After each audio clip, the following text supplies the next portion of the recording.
ஆத்மீக நெஞ்சங்கள் அனைவருக்கும் வணக்கம். திருப்புகழ் தரும் பெரும் புகழ். ஓம்காரம் இந்த உலகத்துக்கு மூலதனமான ஒண்ணு, அடித்தளமான ஒண்ணு. ஏன் நம்மளோட இறைவன் எல்லாருக்குமே நாம் அந்த ஓம்காரத்தை சொல்லிதான் அவர்களோட போற்றியவே நம்ம சொல்றோம்.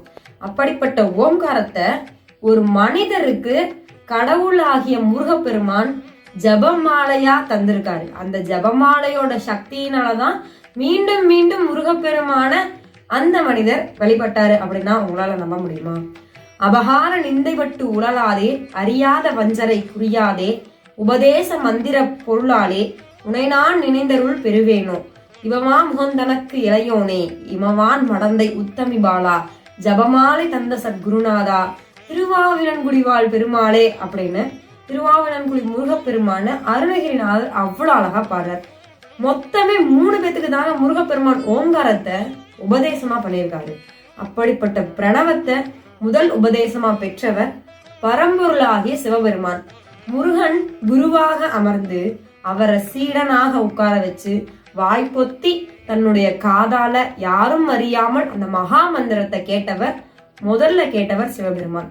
2வது ஆளு யாருன்னு பாத்தீங்கன்னா, முனிவர்கள்ல சித்தர்கள்ல மிக மிக சிறந்தவரான தலைவராக இருக்கக்கூடிய அகத்திய பெருமான். இன்னைக்கும் நம்ம பின்பற்றக்கூடிய அத்தனை வழிமுறைகளுக்கு குருவாக இருந்து நமக்கு சொல்லி கொடுத்துக்கிட்டு இருக்கிறவர் அந்த அகத்திய பெருமான்.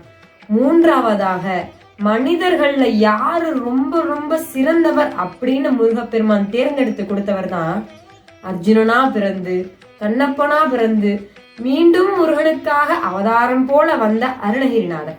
அப்படிப்பட்ட அருணகிரிநாதர் திருவண்ணாமலை என்கின்ற அந்த திருவருணை கோவில் கோபுரத்திலிருந்து புண்பட்ட மேனியோட என்ன செய்யறது ஏது செய்யறதுன்னு தெரியாம கடைசியா யாரோ போற போக்குல முருகான்னு சொல்லிட்டு கீழே விழுகுடா அப்படின்னு சொன்ன பேச்சை கேட்டு விழுகும் போது முருகான்னு கத்திக்கிட்டு விழும்பொழுது அவருடைய புண்பட்ட மேனி முருகனோட கைப்பட்டு பொன்மேனியா மாறி பிரணவ மந்திரத்தை பெற்று அந்த பிரணவ மந்திரத்தோட சக்தியினால அந்த முருகனை மீண்டும் மீண்டும் மீண்டும் மீண்டும் தரிசிச்சு அவன் வாயாலேயே சும்மா கிடடா அப்படின்னு சொல்லப்பட்டு மீண்டும் 12 வருஷம் சும்மா கிடந்து திரும்ப அந்த ஓம்காரத்தை தன்னோட நாவிலே பெற்று இன்னைக்கு முருக பக்தர்கள் அத்தனை பேருக்கும் முருகன் எப்படியெல்லாம் அருள் செய்யறான் அப்படின்னு படிப்படியா ஒவ்வொன்னா முருகனை வர்ணிச்சு நம்ம எல்லார் மனசுலயும் குடிகொண்டு இருக்கக்கூடிய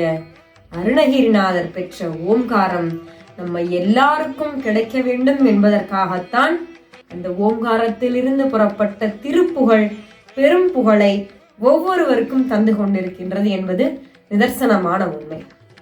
திருவாவினன்குடிவாழ் பெருமாளுக்கு போற்றி போற்றி.